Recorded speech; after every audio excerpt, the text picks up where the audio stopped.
Telema, tolobela mboka Wole tosuwa kabimisa na poasa.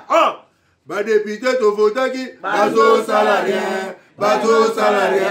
Tokende na funa bazo salarien, bazo salarien. Kongo tolega na mwamba bazo salarien, bazo salarien. Tokende lukunga bazo salarien, bazo salarien. Na baboko kuna bibembe bazo salarien, bazo salarien. Atoto mwana changu bazo salarien, bazo salarien.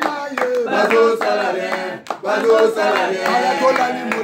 Bazo salarien, bazo salarien. Kulune paye, bazo salarien, bazo salarien. Bazo salarien, bazo salarien. Bazo salarien, bazo salarien.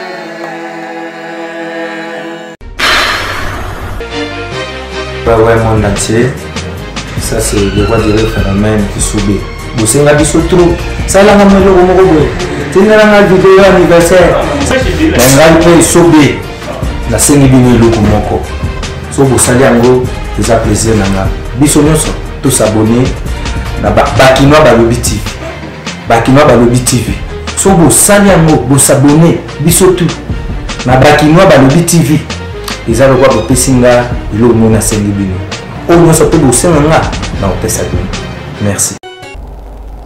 Mbote na bino Kinshasa la mukina tongo lelo na matanga nana kufi Lugi Kizenga mwana ya Antoine Kizenga mwana Antoine Kizenga lekina okufa na kanti Charles Mfumu le chef coutumier de la télévision akolakisa biso photo na ye na bato mususu baye bakaye na ndakute betel solo émission na bino Bakinois Balobi ebandi mwana ya Antoine Kizenga akufi linini abeli nini lobi na 23h nde ba me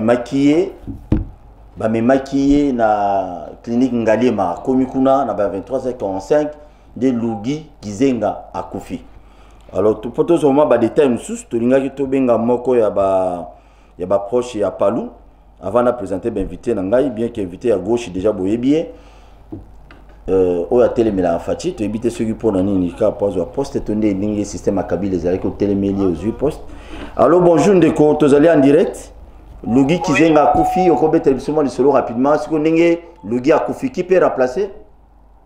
Non c'est automatiquement biso toza la préséance ndenge kaka ndenge ya akufi directement le dans la préséance je crois to ana si permanent toza la première secrétaire permanent porte-parole aux gens où il y a qui et deuxième et première permanent adjoint les gens vous dépend mayobo automatiquement la présidence au biso nous avons on a 5 documents de base et permanent mayobo on pour remplacer pour convoquer congrès pour qu'il y ait un congrès c'est ça parce que nous avons 6 permanents nous avons 3e permanent dit na biso permanent là donc nous avons 6 permanents automatiquement permanent mayobo on pour remplacer pour convoquer congrès toyoki na tongo awa ki réunion et bureau politique et contre kuna na siège national ya Palou na débonome bazui tidie comment ya kukumbi la partie après na nous bien ba ke ko beta masolo ba obsèque ba ke ko beta masolo ya ba obsèque ya matanga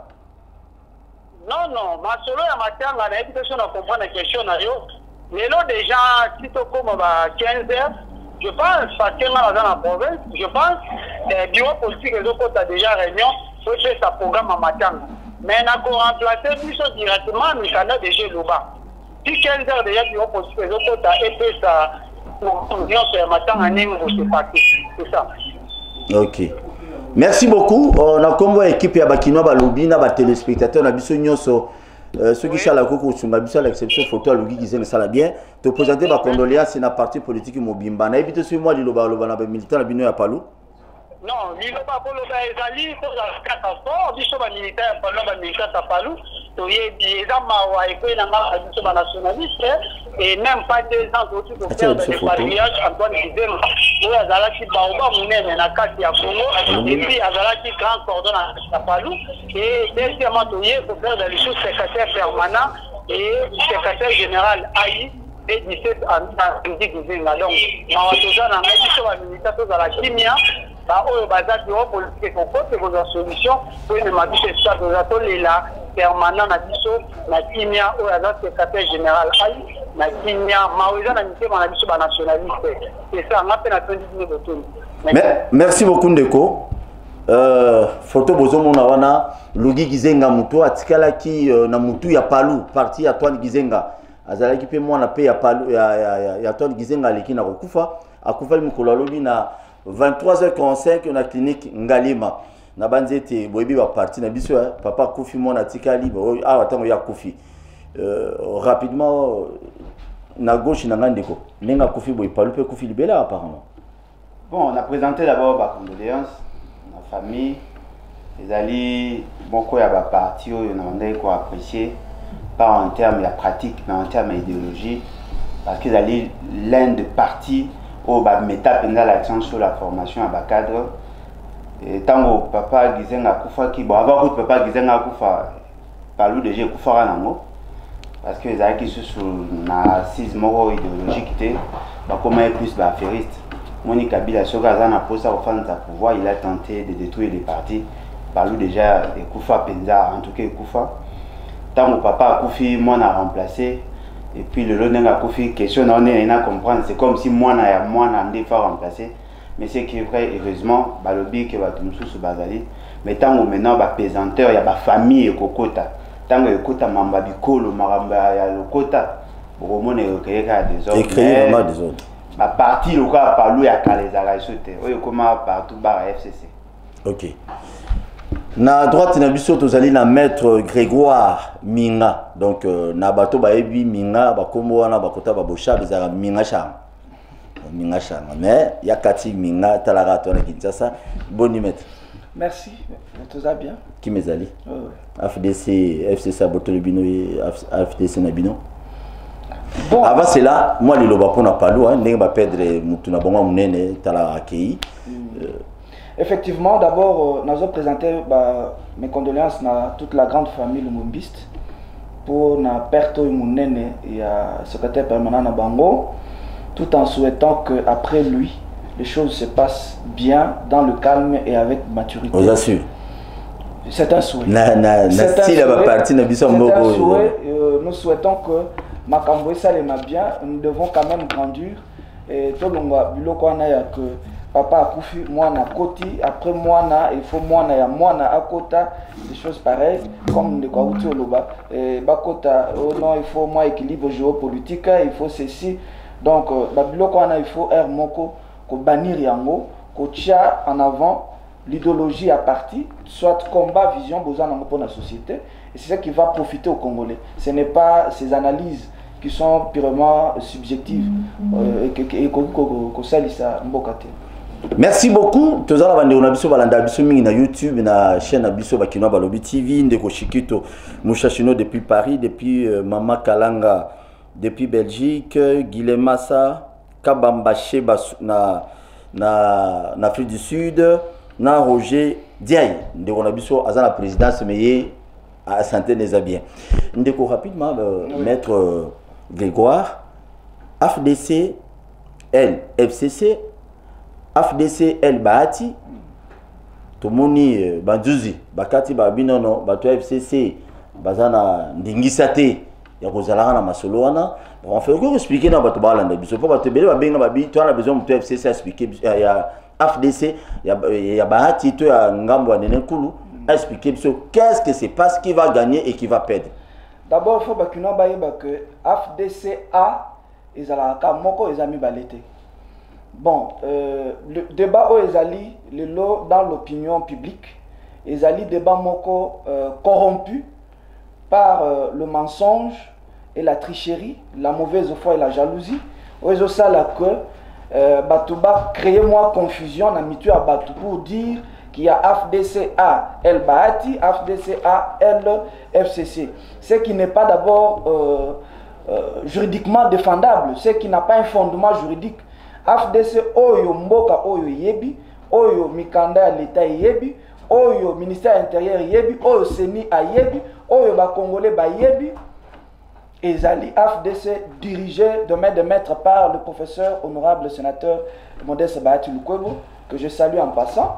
Donc, AFDC Zalami Balete, et Kotikala Pe Zalami Balete, le débat qui est lancé dans l'opinion publique est un débat moko corrompu, comme je venais de le dire. Et donc, Batoubaye Bake, AFDC Zalaka Moko, Pe Otikala Moko.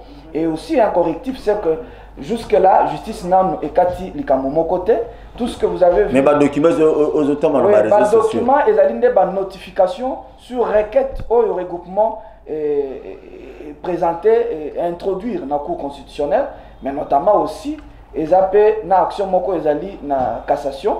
Donc jusque là tout ça a arrêté, jusque là il n'y a pas encore une conclusion. Mais les documents aux réseaux sociaux on a kasi yango na ba document on a ezali koloba, donc bazali ko informer batu o bazali intéressé pour ko yebisa bango que il y a ka nene kulu bato ya nene nkulu o bazali ko yebisa bango que regardez, il y a une requête qui est introduite ici, requête on ezali koloba likambo boye likambo songolo o bino bosali ya mabe boye ba que likambo wana eyebani déjà na justice. Pe tango ekokoka oyo bango il faut présenter ba moyen de défense na bango pour que justice ait commis prononcé là-dessus. Et les choses sont tellement claires que on ne peut pas beaucoup spéculer sur ça. Ndekole. Yo yebi moi batu ya FCC ndambo. Bilo commettre Grégoire Otolo ba ona est-ce que vraiment batu nenen kulu AFDC nenen kulu ba opètre. Diboso bati. Bon, le problème est ali situé de mon point de vue à 3 niveaux. Premièrement, le niveau il y a AFDC. AFDC c'est un parti politique, certainement que vous avez une personnalité juridique, bien que la quasi-majorité a parti Basukaraka en agrément, mais peut-être je crois M. Bahati en tant que professeur a besoin pour respecter la procédure Tinasuka. Deuxième niveau, ils allaient na AFDC-A en tant que regroupement politique. Parce que bon, monaki élection avec la stratégie démoniaco, stratégie kabiliste, bah ça là qui a fait que Bissonio se font tous se regrouper, tout ça va partir dans le regroupement pour atteindre le seuil. Là, nous quittons AFDC, de commis AFDC et alliés. Troisième niveau, ils allient AFDC à regroupement groupe parlementaire. Là aussi, il y a un autre problème. Alors, pour résoudre le problème, il y a un groupe parlementaire au Babengi AFDC-A. Il faut d'abord comprendre la philosophie et là que gouverner AFDC-A en tant que regroupement. Parce que AFDC-A en tant que regroupement, il a dit d'abord AFDC et ses alliés. Sangani. Dans le texte, il y a un d'après Otoyo Kaka, pour cause à la président ou le leader de AFDC-A en tant que regroupement, il faut d'abord être président de AFDC ou il a le parti majoritaire. Tout à fait. Ce qui veut dire que Mme Koulou a eu un accident à parcours. Et puis, avantage, elle a joué plus dans le Parlement. Parce que le Parlement ne peut pas trancher sur les crises statutaires ou réglementaires. Le Parlement a statué par rapport à un groupe parlementaire. Pour résoudre le problème, il y a un groupe parlementaire. Il faut d'abord résoudre le problème, il y a les regroupements politiques. C'est-à-dire que là, ils doivent aller dans la justice, la justice a tranché. Quand la justice a tranché, à côté d'abord les statuts, les règlements, et puis à Tali, le choix, il y a un animateur par rapport au règlement. Qui a été choisi comme leader de AFDC-A? C'est le président de AFDC. Or, Mme Koulou n'a jamais été présidente de FDC en tant que parti. Ce qui veut dire que la stratégie n'a pas à la Kabylie.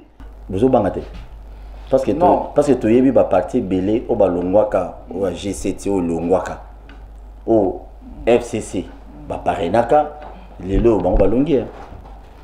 D'abord, il faut retenir que FDC et Tikala vous allez parrainer, comme les gens le disent. FDC. Je l'ai dit dans le sens que au moins rôle n'est cool on a FDC naïe, mais baza parrainé non, baza parrainé quelque part dans la personnalité politique il y a FCC. C'est-à-dire aujourd'hui Madame Nene Koulou n'a batunaye. Il faut bien Madame la ministre. Ils ont utilisé les moyens non conventionnels pour se retrouver dans cette situation-là. Laquelle situation est allée que j'étais au pauvre sur l'ensemble, il y a classe politique Nabiso. ce qu'on talibien, comme mon co-débatteur a présenté, c'est-à-dire que dans le regroupement AFDC est allié, moi en tant que personnalité politique, na conférence de président de parti politique et personnalité politique à regroupement AFDCA, Madame Nene Koulou a siégé à Tambala Morote. D'abord, de deux, pour nous siéger, il fallait qu'il Azala soit, parce que Batozo siégé na Bankona Izali, président il y a AFDC comme parti politique, et secrétaire permanent il y a AFDC, Oyo Azali peut inviter pour participer à la conférence. Mais en dehors de ces deux personnalités-là, Madame Nene Koulou ne pouvait pas siéger avec nous parce que, Atikala Ozana fonctionne dans AFDC comme parti politique, Atikala Ozana était présidente, il y a parti, et donc c'était difficile. Il y a que n'importe quel mécanisme a comme ma présidente et puis a parrainé regroupement OIE Azata comme on est dans la carte Mikandate, Moutaye Bayete, Atikala ko soutenir député mon côté et l'autre côté et d'un coup elle devient autorité morale. Ça, ce sont des forfaitures comme l'a dit l'ami et je voudrais aussi insister pour dire que Tozali Nakati il y a combat moko oyo et Sengeli peuple congolais azala vraiment vigilant parce que biloko ndezo sala kimboka ezala toujours freiné. Mutu ozatana vision mon côté. Mutu ozatana combat moko menete. D'un coup, puisque tu utilises ma relation, puisque il y a des gens qui se croient être au-dessus de la loi. Et du matin, tu te réveilles, tu dis, bon, écoutez, AFDC comme il y en a, ou bien parti à Moutouboé, et comme il y en a, des choses pareilles. C'est pas bon. Et il y a aussi même des personnes qui vont très loin, jusqu'à arriver à tenter, que son parti au Moutou a créé l'Okonaye, à Zanambongote a créé siège, mais il a eu l'argent quand même, il a créé juridiquement structure naïe, parti politique, mais un autre qui a l'argent, mais qui n'a pas une vision, il vient avec un peu d'argent, il dit, non, je vais travailler avec ça, et plus tard, ça pose des problèmes. Et vous voyez des personnes pareilles, il ne faut pas tout cautionner dans la société. Je suis en train de saluer la vision du chef de l'État, au travers, il y a instauration, il y a état de droit. C'est une arme qui est arrangée à temps côté. Et vous êtes en train de voir, il y a une forte présentation de ça là que Moutouté Azali Kondima na bato ebele ba politicien Azali Kondima te lelo justice c'est ça la non. On cherche toujours à justifier pour dire non, oh bakangié parce que c'est politique, oh sali parce qu'on a manipulé la justice. Mais pourquoi vous ne pouvez pas aussi vous mettre à analyser le fait sur le plan de droit, dégager à quel niveau est-ce que la justice n'a pas bien travaillé, à quel niveau est-ce que la justice n'est pas aussi juste, parce que tous les moyens sont là. Il y a une procédure qu'on appelle la prise à partie. Quand un magistrat ou un juge se comporte comme un délit de justice, par exemple, il y a une procédure de prise à partie. Donc, oui, oui, je voulais un peu chuter par là pour démontrer que, pendant qu'il ne faut pas politicien ou bien analyste que non tant justice c'est-à-dire qu'il y a une main noire. Non, ce n'est pas ça. Nous sommes en train d'aller vers un changement et ce changement ne peut être possible que ceux qui sont parce qu'aujourd'hui même le juge aza justiciable même le magistrat aza justiciable yango moni la constitution balobi même Zouzi Yemoko même magistrat Yemoko azali soumis na autorité ya Mobeko donc c'est comme ça que moi je suis en train de plaider pour l'instauration de l'état de droit de sorte que bilo honnête au AFDC azali ko subir et m'y répéter parce que normalement dans un état normal où les institutions azali ko fonctionner correctement on ne peut pas assister à des choses pareilles où Batou Boza élu sur base il y a label, il y a AFDC. Boken à Parlement, vous arrivez là-bas. D'abord, pour comme président du groupe parlementaire, c'est le regroupement qui nomme la personne est présente au bureau. Bon, candidat. Alors, quand vous arrivez là-bas, oh non, écoutez, nous voulons quitter, on veut faire allégeance à une telle personne, à une telle personnalité. Déjà, dans l'esprit, il y a constitution, c'est une rénonciation. Dans mandat, d'abord, on peut aller même plus loin. Quand vous quittez déjà AFDC, Bokomi AFDC A bar FCC, vous avez quitté AFDC A ou FCC na soukate. Et toute cette lecture peut être soutenue juridiquement. Merci. Et effectivement, vous avez compris que justice est là que ça jusqu'à maintenant là on ne peut pas dire qu'on a déjà rendu un arrêt tous allez causer là justice et si ça et ça mais pour le reste ils ont qu'à diversion. Bon, je voudrais d'abord commencer par un message d'espoir pour nous préciser que conclusion n'a pas ça et vous allez ma citer parce que il faut que regroupement FDCA ils allaient regroupement ou ils allaient na posa ya bato d'abord ils allaient regroupement ou ils allaient posa kaka ya ba député T. Ça c'est une précision détail. Très bien. Ça veut dire que les lois qui justice et Zumokano ya Koloba iyo ba député Songolo to Pakala ba buki mubeko et suivant mubeko ndenge ezalaka et sengeli batika parlement bas la remplacer par ba suppléant na bango.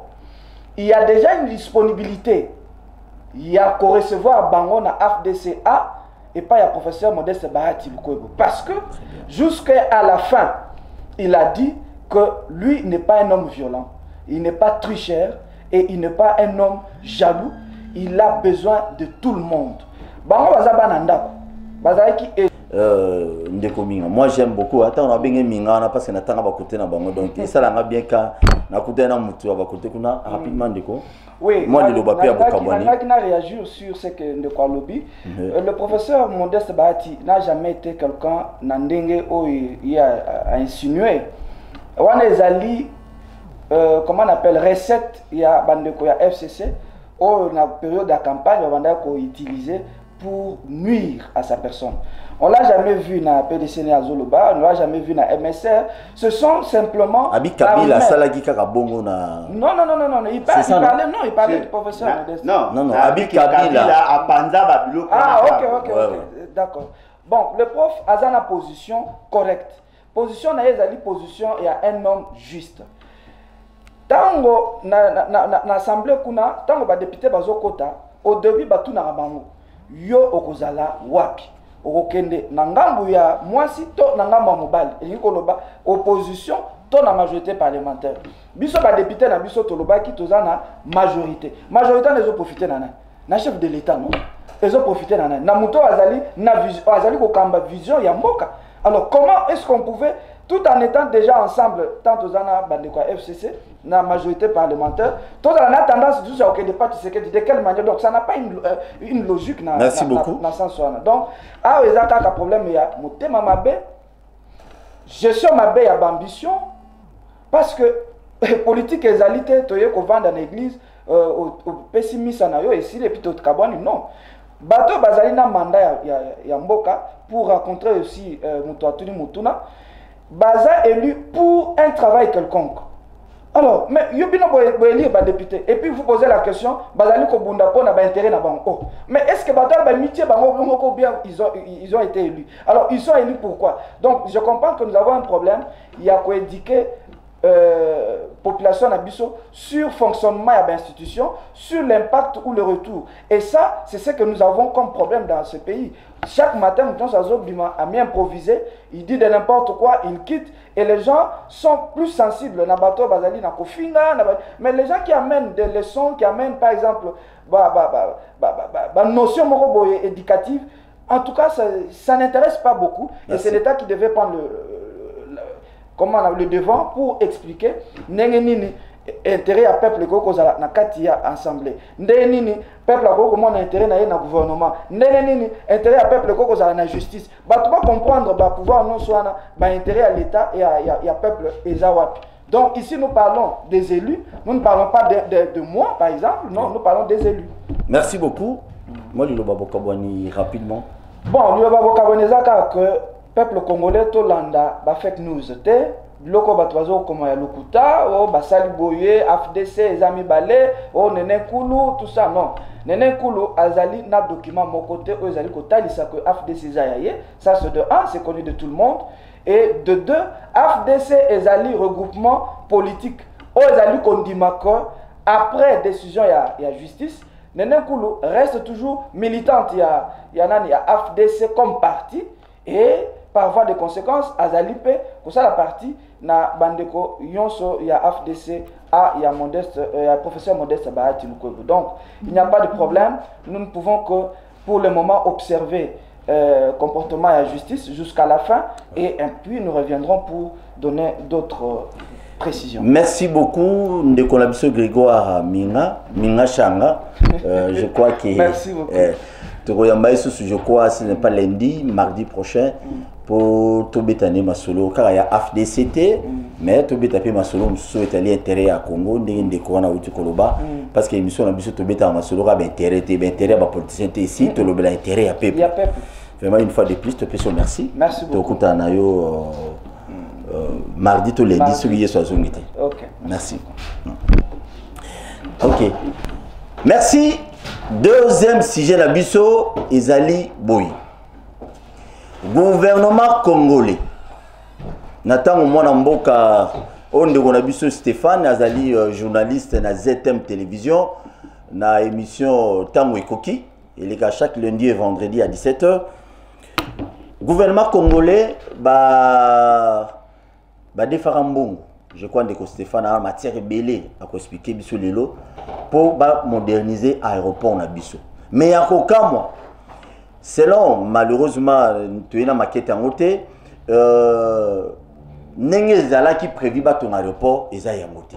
To monikaka o wana kutu na poto pour na bato bakina poto o to zana na aéroport njilo wana eza na aérogare. O wana beneza bormo mke ya ba province mo boye na ba périphérique à poto ne ba bilo bongo zala. Maintenant niveau ya Congo na biso Tokozala jamais na aéroport bon Ndeko Stéphane Boni. Kimi Zali, merci Mbote Ndeko Paul. Bien qu'embouteillage est lié au Makassi. Embouteillage est lié au Makassi koleka. Puisque na niveau ya parler du peuple en côté ya policier belé, bazawana bazay belé vraiment bazo sa sécurité pour na kokota na mitura. Premier les alelo. Oui, c'était pour na membre ya juge constitutionnel, il faut ba investir et consort parce qu'il faut ba le na assemblée na parlement dans la congrès assemblée nationale la sénat pour investir bango consort c'est un peu difficile mais étant journaliste quand même et pour une première j'ai félicité la police il y a qui va laisser passer la presse par le bilan Kaboué et dans l'équipe sans problème sans être inquiété. Merci à Alain Bolodia bon je sais pas Bolodio voilà souvent na yambareka na tango koki. Mais aujourd'hui, tout ça est un plateau. Mais c'est pour parler de la République démocratique du Congo. Voilà. L'histoire est 555 millions. 555 millions, gouvernement Yandeko Joseph Kabila au régime naïe. À l'époque, Makila, ministre des Transports et consorts, Badefa Kimbongo na banque moko ya Chine. Badefi Mbongo. Mbongo wana zaki pona kotonga ba aérogare. Awa pe na Luano na Katanga. Mbongo wana eye.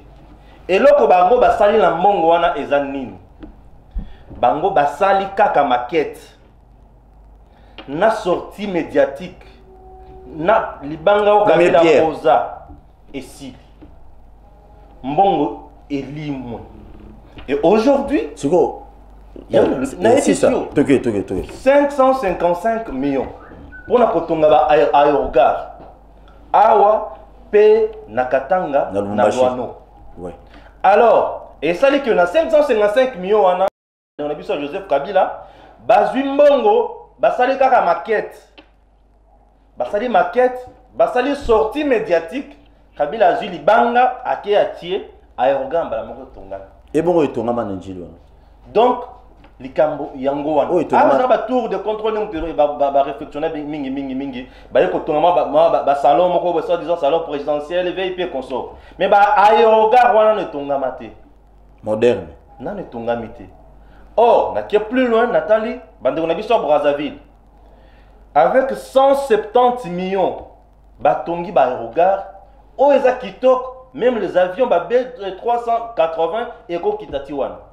Sans problème. Mais cet argent-là, exact. Maintenant, aujourd'hui, la RDC doit rembourser cet argent-là. Mboka Sengel est remboursé Mbongo. Mais Mbongo il y a qui tourne faki. Et là comme Mbongo est sali et mon est exact. Mais RDC doit rembourser. Et chose grave, c'est les avoir conduit barosi sans Mbongo te. Mbongo va non, l'État congolais. Bon l'État ça Mbongo naï. C'est les contribuables, citoyens. Bolodia na ngamu na ye na bana na ye bandeko na ye basa on ba futa ba taxe wana. Oyo futa ba taxe wana, on nga na futa ba taxe wana. On va payer cette dette là, il y a ebimi na mbongo oyo bato ba congolais va bénéficier na yango te. C'est ça le problème, il y a 555 millions. Voilà entreprise banque d'abord oyo, il y a ba chinois. Tous appellent un dossier msusu on va fonder sur l'état congolais. Il y a entreprise, il y a exploitation de pétrole moko, il y a Afrique du Sud. Bayo qualité. L'entreprise wana malamu puisque le contrat n'a pas été respecté par Joseph Kabila toujours. L'entreprise là a fourni RDC dans Michoui, j'ai dit par exploitation, il y a pétrole, il y a bloc, il y a pétrole. Et ça dit qu'ils ont un bloc manque de pétrole et s'est retrouvé dans le parc, il y a Virunga. Mais parc, il y a Virunga pour exploiter le pétrole, pour nous c'est quasiment difficile. Pourquoi? Puisque ils ont un patrimoine mondial à UNESCO. Ils ont un bon comme sous ça, ils ont un bon on a bango pour Makambo, Italie, Mbongo, il y a crédit carbone, pour épaisser ça pour Makambo, Italie, la pollution de l'air et consort. Alors, Babylone, si quand on a des malades, se rendre compte que ceux qui exploiter pétrole, la Katiawa, puisque le pétrole, déchet n'a pas comme Mabanyam, na Katia Park. Déchet, on a ceux qui va tirer en maille. Même à part, tout la Katia Park, ils ont battu Vandaka. Les femmes, ils vont frapper dans la maladie, virus, le cancer. Pour utiliser maille pour pétrole. Aujourd'hui, nous avons une guerre. Il y a qu'est-ce que je dis? Il y a courant moko renouvelable. Il y a un terme qui m'échappe là. Ils sont renouvelables. Mais aujourd'hui, biso tozaki kana makambo. Et voilà, makambo sur sa place. Raison pour laquelle aujourd'hui, l'État va payer certainement la dette. Mais nous souhaiterons battre au sur bazala qui impliqué dans le dossier wana. Le ministre Moutio sur le niveau de responsabilité naie. Baya bavanda batana baya bake. Nani ya kosala nini nani ya kofuta nini. Voilà. Ba interpeller bango pe po ya suka. Le ministre alobaki sous l'Assemblée nationale. Quel ministre? Oui, il y a transport et Mikolo. Oui. Alobaki que oui, il y a Palou. Non, on a le ministre du gouvernement s'il vous plaît. Tu présentes bon ma condoléance une fois de plus. Allo Gikizé na Koufi. Noko ya bolodia. Alors nani nini comment tu vas nous Noko nationaliste. C'est bon tu. Alors, aujourd'hui go passe au Tufuta Kawana. L'aéroport. Mbongo zo $50. Mbongo zo kende à 90% na ba entreprise wana.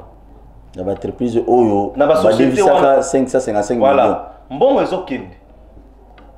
Mbongo zo kende 90% ya go passe et l'État congolais ne gagne absolument rien.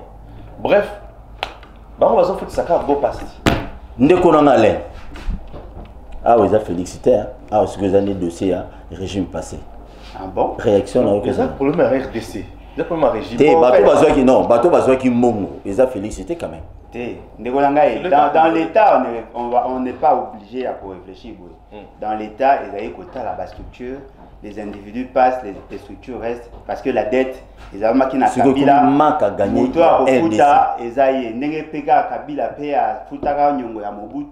C'est ça l'État.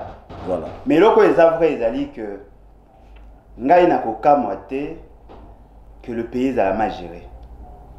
Parce que le pays déjà, bah animateur naie bah accuse beaucoup de faiblesses. Faiblesse na bango ezali dû na mo animalité empirique. C'est-à-dire bateau balinga kwa survivre a besoin na bango ba mettra en évidence le besoin existentiel na bango au détriment à l'État. Très bien. Parce que c'est qui est vrai. Toutes les entreprises, toutes sans exception, ils ont mal géré. Oui. Toutes sans exception. Donc à ta mogoté, ils ont bien. Nga ba na ka opesa na ba ka ya ba entreprise pour te souka na place wana. Ndeko apesi masolo ya RVA. Ce qui est surprenant. Na RVA oyo ba percevoir mbongo. Pour ceux qui voyager en interne, tu fous à $10 à go passe. En dehors il y a statistique d'embarquement, taxe sur la statistique d'embarquement qui est dans la province. Tu payes ça à $10. $10 wana en réalité et bonga ki ba réa ba bongisa ba infrastructure. Ceux qui ont que les libanda tu fous à $50. Et bon, il va réhabiliter l'infrastructure. RVA, bateau à la tête de RVA, ce sont des militants des partis politiques. C'est-à-dire que Bakendara pour resservir l'entreprise T. Bakendara pour permettre de partir dans un bas ancrage. Bas dans un moyen. Il y a un moment où il y a un Mercedes dans la voiture. Autant même si on a un peu de paiement. Il y a un peu de malonga, pas d'autant que on a un peu de cher. Oh, on a un peu de Et tout le monde le sait, personne ne condamne. Aujourd'hui, na SCPT. Mais na RVA, kuna pe problème à salaire, déjà kuna makasi. Ezali. Baka est belé, la province est belé, Ezali. Et puis l'aérogare modulaire, c'est-à-dire c'est un projet qui devait continuer. Va continuer à monter. Téléphone de Fouami, Bogobe n'a pas pu s'en candidater. Basala Ndambo. RCPT, kuna Ezaki ex-OCPT. Ezali mal géré. Monsieur Azali wana comment on a dit? Patrick Umba. Avant d'aller vous taper PRD, vous tapez c'est papa wana ba accusé pour un détournement et personne n'est condamné. Syndicat, basali memo, ba ça à tous les niveaux. Et on a besoin de responsabilité d'ali que ont obtenu par rapport à passé. Par contre, c'est lui-même monsieur Félix Tshisekedi. Azan la memo na bango parce que moi j'ai une copie. Il ne réagit pas. Aujourd'hui, na Ojefrem, au Kounezaï, ceux qui patient, Kaïba, un gestionnaire. C'est un terroriste financier. Il gère mal l'entreprise. PPAD le sous.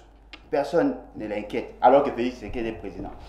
Aujourd'hui, Najekamine. Situation catastrophique. Baleli. Félix Tshisekedi est président. Il n'est pas inquiété. Et où la partie qui traduit écoute la justice. Alors qu'il a un mandat de comparution. Et comme un mandat d'amener. Alors autant là, on inquiété. C'est justement parce qu'il y a un problème. C'est aujourd'hui de manière générale, situation au moment l'année. Tout ça, le point à Caïman. C'est-à-dire que tout le monde va dans les colons à pays, que le pays leur appartient. Ils prennent des décisions pour leurs intérêts. C'est-à-dire que Batounio surtout va aller au service à Kabila, va aller au service à Félix Tshisekedi. Sauf que Félix Tshisekedi a touché Moutoua Kabila, Kabila a réagi. Sauf que Kabila a touché Moutoua Félix a réagi. C'est-à-dire que Bangomi Balende va protéger les criminels économiques. C'est ce qui fait que le pays ne marche pas. Ndekolobi a mamba 550 millions. Olinga, Oboya, Nakati Mbongwana, ceux qui baliaki 100% te, baliaki. De ceux qui ont été écolala, écolongana média, écomina badil, et au finish, qu'est-ce qu'on va remarquer? On va remarquer qu'ils vont se protéger mutuellement. Parce que comme il y a un chantage. Ah, au moins Zimbabwe, tu vois pas carotte. Balobi na marambo ya yuma. 200 millions de dollars, il y a Jekamine. Oh, comme méga aussi, tu peux paralyser l'institution. Baliba Zimbabwe, oh, comme méga, tu peux télémiser moi. C'est que vous dites, tu as eu le lois. Monsieur Félix, c'est qu'il y a un nager. Mais il m'a dit nager avant. Mais na kopo. Monsieur Félix, c'est qu'il dit, na monsieur Kabila, ba komi ko kanisa, qui balayi ba propriétaire à Congo. Merci. Ce qui veut dire que bon, quand ils ont autant de madame, na OCPT, ba licenciement ils ont salement. Les gens se plaignent, personne ne condamne. La régie des eaux a aussi engagé 500 personnes. Là aussi, un certain Clément, en fait, comme on a bossali, Mazai Moutaï de Pes, a aussi engagé 500 personnes. Les agents de la régie des eaux, on a 5 mois un paiement. Mais paiement, ils ont 15 ans comme les temporaires non engagés, et ce sont les partis. Ce qui veut dire, nous voulons quoi? Nous voulons que la justice soit faite. Il faut qu'on arrête des gens. Oui, alors, Ndegopol. Oui, toujours Kayo.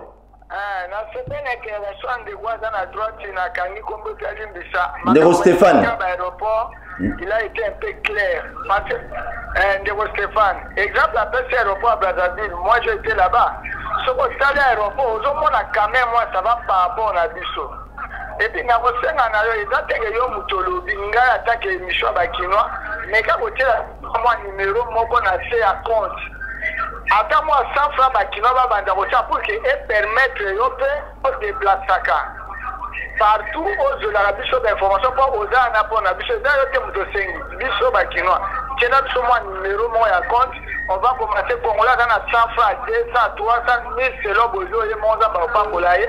La biso d'abord, direct, discours. Si tu arrives par exemple en Bandana de Gopol, il n'y a pas l'aéroport, occasionnellement à venir m'académiser.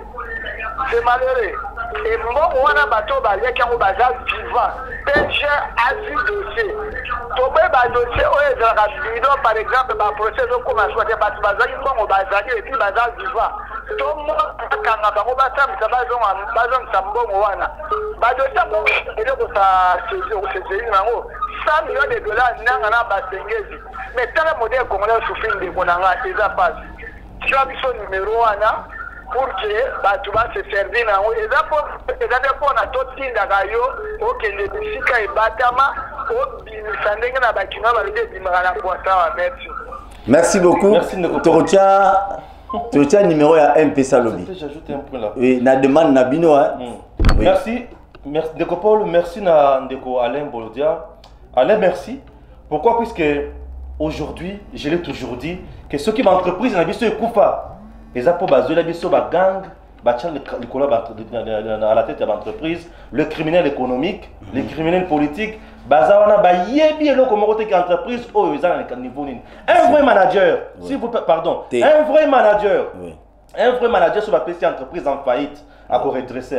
Merci. Alors bonjour. Il sait ce qu'il doit faire. Non, c'est ça le Cameroun. Nambongo il y a 555 millions. La RDC est acquise sur le plan international. Bafunda biso na France, la Belgique et consort. Nous allons maintenant payer avec amende. Avec pénalité. Avec pénalité. Donc au foot à 619 millions. Allô bonjour. Nambongo est bénéficiaire d'Angote. Allô bonjour. Individu bazui. Oui, bonjour. Oui, papa Tozo Kayo. Oui, na bengi na commune voilà. Puisque vous avez revendiqué, mais tika pour là. L'espérance est pour na bazolité. Ozolité, ozo espérer. Il faut lutter pour espérer quelque chose. Alors aujourd'hui, il est très important. Il y a Assemblée nationale, mais Sénat Nabiso Bandeko est comme homme de veillard. Sénat est comme homme de veillard. Et comme club d'amis. Il y a des gens qui ont impunité, mais moi, je suis bango et ils pour relever l'immunité de bango konaté. Chers Congolais, pour ma Cambona, nous sommes échangés. Les Congolais vont comprendre ce qu'il faut faire. Les Congolais, il faut revendiquer les droits à bango. Ce qui est le lot, la marche, par exemple, pour la Kolobanine, nous avons la marche pour la Kolokalipa, nous avons la marche pour la Kolokamamba, nous avons la marche pour la salaire, nous avons la marche pour l'engagement. Ça va aller. Mais les lois, tu vas la marche pour la ligne. Pour la carrière, tu vas la prison. Le politicien n'aime pas ce pays. Ce que ça va détruire beaucoup de politiciens. Merci. Les politiciens ont mis les technocrates à côté. Ils préfèrent la lipa na bango. Kimbuta aujourd'hui cité dans les Cambo, il y a 60 millions pour plus par Ngobila. Est-ce que Balandela Kimbuta a ça l'immunité? Mais ceux qui ont saigné Kuna, ils lever l'immunité na Iwanate. Donc Jantini Ngobila peut quelque part pour la 60 millions au Moutou. Club d'amis. Et ça la makila les lots. Ceux qui vont interpeller les sous-sénateurs. Et c'est va lever l'immunité pour justice Salam Sanae. Club d'amis, bah ça la carte homme de veillard, bah c'est les mines à bango, bah ceux qui s'accrochent en boca n'enga balia kimbo. N'ayina Barcelone, mon vélo est surprenant là. Tant qu'on va 550 millions là. Monsieur Makila. Rapidement. Acham asara Makila, Kabila. Monsieur Makila, mbala liboso bomonaka Monsieur Makila agumba mina 90 degrés. Et ça, il a un dossier là. C'est-à-dire que tant que Joachim Mongo a commis si Kabila le roi Nzambe, yo va découvrir Kabila za démon. Le lot siko yo va tirer na poste à responsabilité. Au bimi au ticket dossier à 550 millions. Bon, il y a population a confiance dans les politiciens. Merci. Mais ce Makila doit être interpellé. Ceux qui sont na boyi qu'on lever l'immunité, tu reçois en charge. Bon. Ils sont reçois en charge. Ndeko, des annoncés émission Tozo Kayo. Allô bonjour. Allô. Oui Tozo Kayo. Papa, nangana lobana bino boy. Mission Cécile, nazo senga tana bino bolobela likambo. Bolobela likambo ya. Un, loi protégeant les anciens présidents. Deux, bolobela biso tentative dans le parlement à lutter contre l'état de droit. Parce que Batunion sont là qui vont bomba na ndekuna pour trahir le peuple. Merci, émission Essili. Ba politicien congolais bozala na motema ya mawa. Ba politicien ya Mobutu. To se référera na bango ba ministre ya Mobutu, ba PDG ya Mobutu, ba généraux ya Mobutu, ba nani ya Mobutu. Lelo baza wapi. So kuta na bango na nzelo ndimati muto na zaka ministre national. Et voilà aujourd'hui, tous ceux qui n'ont pas de problème en problème. 555 millions de défense. Il faut le gouvernement Zong. Donc Félix Antoine Tshisekedi Tshilombo n'a pas gouvernement qui a changé à 5 types pour le mandat ici là. Donc peuple bako s'attendre ne loko moko te ya malamu parce que abano futaka banyongo. Et banyongo bana badia bino batu bwana ndako bolanda biso. Bolia mbongo calmement bosuma bandako parce que mikolo yo tellement botimbeli ke no bato mobutu bano so bandako libanda mundela kangara awa bongo so mara ba immeuble awa tokosuka wapi. Na komo ya ba makangu na bana. Et puis bocha ba komo na binoti. Bocha komo bana bino ya nokomo boya nanana.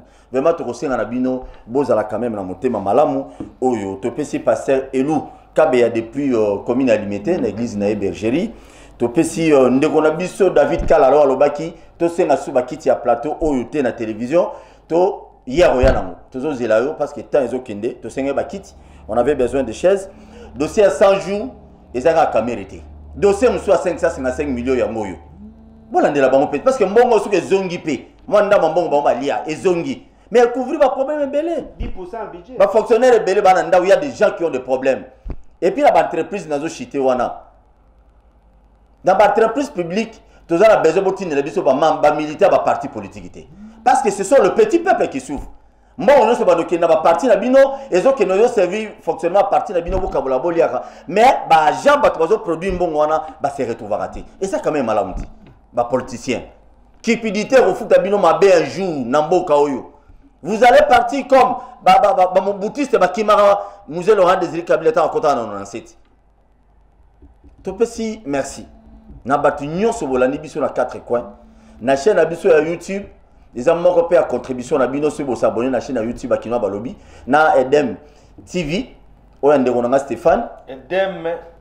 Edem TV officiel vous s'abonner beaucoup ta émission la biso nyonso na ba chaîne mi balé wana sans problème ndeko lobi to tia numéro 1 pesa pour tinda moi 1000 fois 3000 bisote bato lobi mais bino bato bosengi to ko tia la bino ngolobi et déranger bato té parce que ça demande à bino parce qu'on est là pour nous servir bino merci na Basile Olongo na confiance à ça to soit Paul na équipe mobimba ba kino balobi to lira chaque jour na 10h juste rediffusion za la Nabutu tant mobenga wana za rediffusion chaque jour sauf dimanche Tolikaka awa pour boleka en direct 21h45 ezala rediffusion merci tokuta lobby na Mike Mukebai toyamba mukolo ya lobby et puis jeudi toyamba Denis Les awa bocha ba unité obenga Denis bo tunaye parce que biso to okende na ba angle union cesar politique merci tokuta lobby na 10h na Mike Mukebai.